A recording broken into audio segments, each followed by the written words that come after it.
G'day, Trooper Cody and Steve, Light Horse Video, and this one is about court martials. Okay, there's a deliberate pause there because that's to give the wallies an opportunity to not watch anymore and start tapping away with their fingers, because the reality is the correct wording is courts martial. So the plural of a court martial is courts martial. So obviously this is a massive topic and it will take hours to explain fully. So let's just stick to courts martial in World War I, and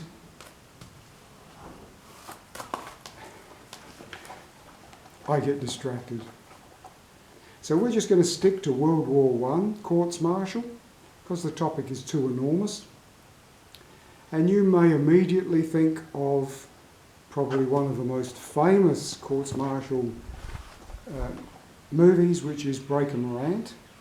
And if you saw that, what you saw was a panel of several extremely high-ranking British officers listening to evidence being presented by another officer for the prosecution and another officer who'd been picked for the defence.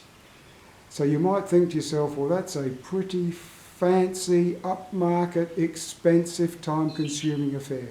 So what we actually have is, you are correct. How could you have somebody late for parade, somebody who didn't look after his feet in the trenches and got foot rot, both of which were court-martialable offences, but how could you put together a panel like was in Break and Rant to hear such trivial matters? So what you actually had was, you had field general courts martial, and they were for the severe things where the penalty was going to be death. So they were heard like they were in Break and Rant, the movie. But underneath that, you had district court martials, which could be held by courts martial, which could be held by senior officers, but not having to go to the lengths of such senior officers. And then at the bottom of the level you had unit courts martial, and that was when late for parade, filthy boots, walking past an officer and forgetting to salute, those more trivial things were heard by the unit commanding officer, or perhaps not even the commanding officer. Something really trivial, it could be heard by a more junior officer, and perhaps even a couple of NCOs, non-commissioned officers. So that's what courts martials consisted of, and they were different to the Westminster system. They were different to the court. In the Westminster system, you are innocent until proven guilty.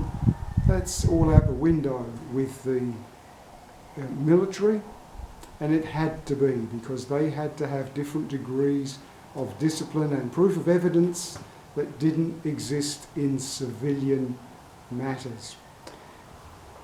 So the penalties that came from courts martial, one end of the scale was death by firing squad. The other end of the scale in the British system was pretty much field punishment number 1, field punishment number 2. Now, field punishment number 1 was to be shackled, and then once shackled, to be crucified is the term they used, to be affixed to a post or a wheel or some fixed object for the term of your punishment. Field punishment number 2 was that you were shackled, but you were not attached to a fixed object. That was field punishment number 2.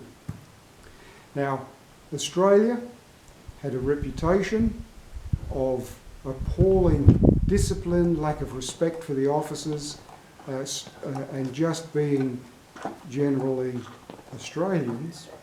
And so what happened with the Australian officers is that they thought field punishment number 1 and field punishment number 2 was too humiliating, And at the start of the war, when a few times field punishment 1 or 2 was introduced, the blokes, the other diggers, were so incensed by it that they released those blokes having field punishment 1, field punishment 2. This made things worse.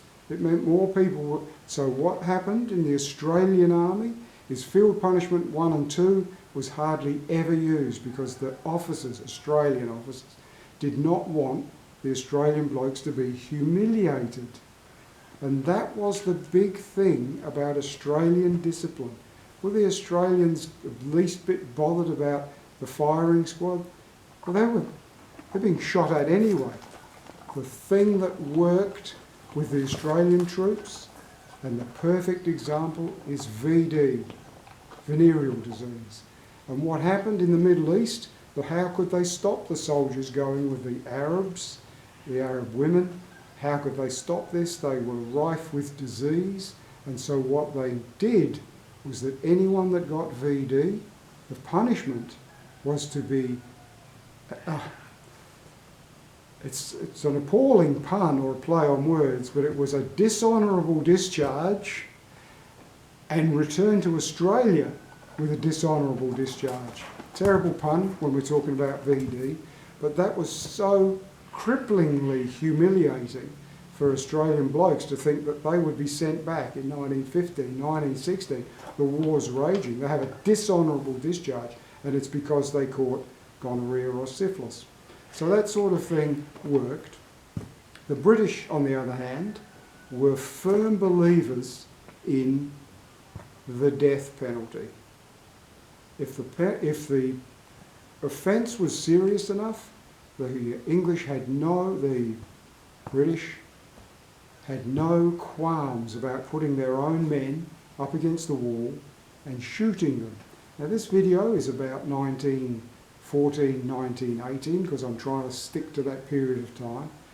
But in 1902, something happened that outraged and appalled the whole of Australia, from government through to the everyday bloke. And that is because one of our larrikins, one of our bush poets, one of our bush heroes to a degree, was put before a British court, an English court, Court Martial, and he was sentenced to death, and that sentence was rapidly carried out so that nobody could intervene. The only person that could intervene, could change anything, was Kitchener, and Kitchener disappeared on a tour so that he couldn't be found or contacted. Nobody could stop that execution taking place, and the Australian government didn't even know about it until after it was too late, and Breaker Morant and Hancock, Lieutenant Hancock with him, were put against the wall and shot. So what happened was the Australian government was so incensed, they brought out an Act of Parliament in 1903, the Commonwealth Defence Act of 1903, and they said from now on there are only 4 things that an Australian soldier can be shot for, can receive the death penalty for, and those 4 things: number 1, mutiny. I think I don't need to explain what mutiny is. Number 2, desertion to fight and join the enemy. You notice it's not just desertion. What's the definition of desertion? It's desertion with the intent, the aim to go and join and fight with the enemy. The second of the 4 that you can be shot for in the Australian Army in the First World War, since 1903, was traitorously giving to the enemy a post, garrison, ship, aeroplane. It lists a few things that you traitorously give to the enemy. That's the third thing. And the very last one is pretty well straight out, because it is traitorous correspondence to an enemy, virtually spying. So you can see the Australian government didn't want to rule it out completely, but they made it pretty impossible, pretty severe, before you were going to get shot by a firing squad. Now the British were very upset about this. They believed that one of the reasons the Australians were so lax, so insubordinate, so behind, this is away from the front lines, why they were such appalling soldiers away from the front lines, while they had an appalling record of absent without leave, drunkenness, late for parade, failing to salute officers, insubordination. They said the reason for this was because Australia didn't have the death penalty. Now, this has been argued for hundreds of years. Is the death penalty a detriment or not? When you look at murder in modern society, it's usually heat of the moment anyway. Let's not get too philosophical about that, but the British government was adamant that the biggest problem with Australian discipline was no death penalty, and the British government the Australian government wouldn't have a bar of it. So what happened in the end is that at the end of the war, we can look at the statistics of how many nations and what nations shot their own soldiers. So I'll just have to refer to the list because I wouldn't want to get the statistics wrong. But the UK, there are several different sources as to how many the soldiers the UK shot, but 346 shot and killed their own men at the firing squad is a figure that comes up a lot. Canada, 25. New Zealand, 5. Germany, 48. Only 48. You know, the terrible things that people say about discipline in the German army, but we have only 48 in that period of time that we shot, like the Germans shot their own men. The French had an appalling reputation for shooting their own men, reputation, and that was because somebody who perhaps deliberately put a hand up above the trench and a sniper would shoot the hand, that was deemed as a desertion, and you could face the firing squad for that. And at the end of the war, there were some 4,000 Frenchmen who had been condemned to death by the firing squad for something that warranted the firing squad. The thing about that figure is, it is only around, the figure isn't firm, but it's only around 600 that were actually shot. So there we go. France, 600 plus. UK, 346. Germany, 48. Canada, 25. New Zealand, 5. Two countries I haven't mentioned. One is Italy. And the reason is I haven't mentioned Italy is because no one has a clue how many of their own men the Italians shot. Now, if you go back to Rome and the Roman army, they were really strict in those days. If you think society's strict today, my goodness, you would not want to have been in the Roman army. And what that is when a unit, when a group of soldiers did something wrong, this is where the word decimate comes from. How often, have you ever used the word decimate? You were decimated, the garden was decimated, the pigs got into the crop and the crop was decimated.